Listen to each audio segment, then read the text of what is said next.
صحیح مسلم کی حدیث ہے، سیدنا ابو ہریرہ رضی اللہ تعالیٰ عنہ روایت فرماتے ہیں کہ نبی کریم صلی اللہ تعالیٰ علیہ وآلہ وسلم نے ارشاد فرمایا: لا تقوم الساعة حتى يحسر الفرات عن جبل من ذهب.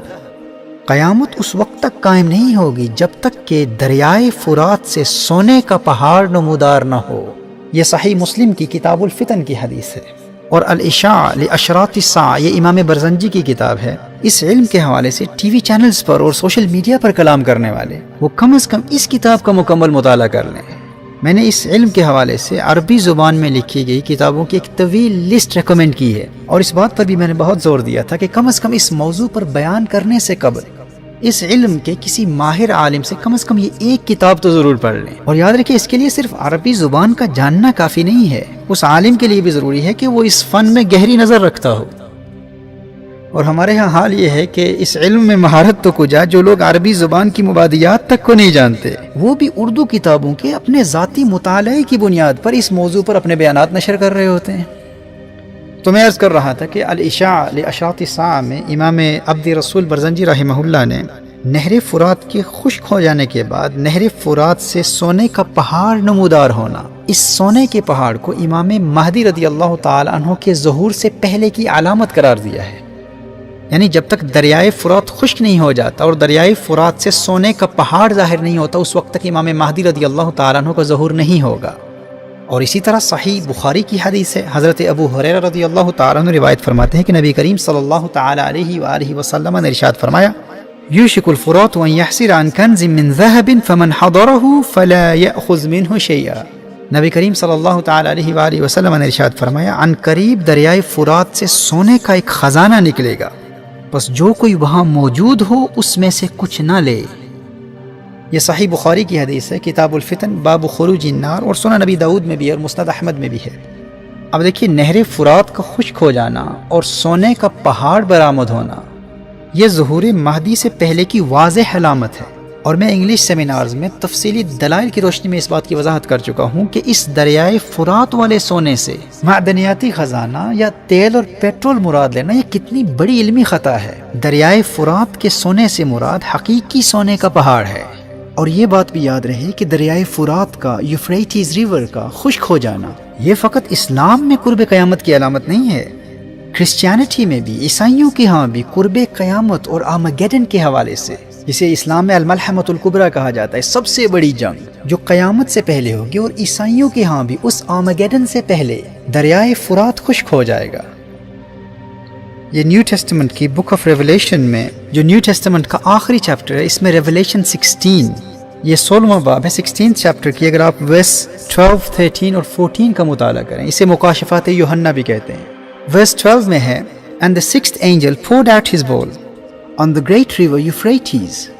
and its water was dried up to prepare the way for the king of the east. And I saw 3 unclean spirits that looked like the frogs coming out of the mouth of the dragon, the beast and the false prophet. These are demonic spirits that perform signs to go out to all the kings of the earth, to assemble them for the battle on the great day of God the Almighty.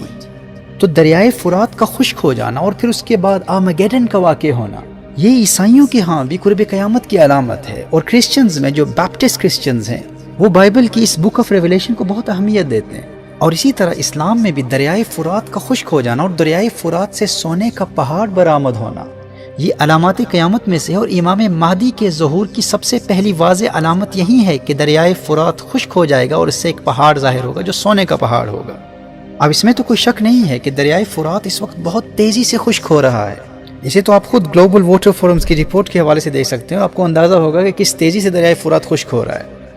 اور نبی کریم صلی اللہ علیہ وآلہ وسلم کی حدیث کی روشنی میں دریائے فرات سے سونے کا پہاڑ کسی وقت بھی نمودار ہو سکتا ہے۔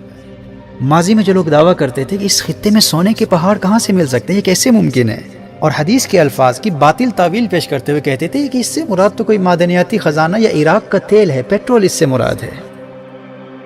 دیکھیے، دریائے فرات کے 3 سیکشنز ہیں، اس کا جو اپ سٹریم ہے وہ ترکی سے گزرتا ہے،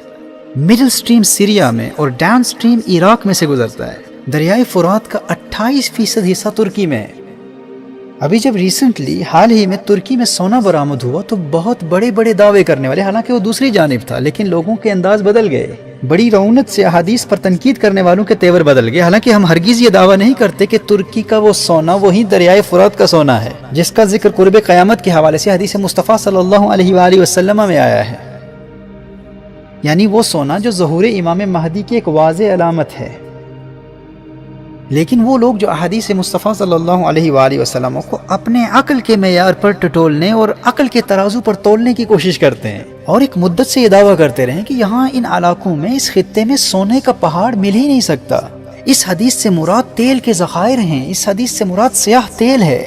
حالانکہ دریائے فرات کے اندر آئل فیلڈز کا وجود ہی نہیں ہے۔ جہاں حدیث کا حقیقی معنی مراد لینا ممکن ہو، وہاں آپ مجازی معنی مراد لے رہے ہیں، اور اپنے فہم سے جس چیز کو ثابت کر رہے ہیں اس چیز کا وجود ہی نہیں ہے، لیکن اس کو ثابت کرنے کی کوشش کر رہے ہیں۔ لیکن جس سونے کے پہاڑ کو نبی کریم صلی اللہ علیہ وآلہ وسلم نے بیان کیا، اس کا آپ انکار کر رہے ہیں،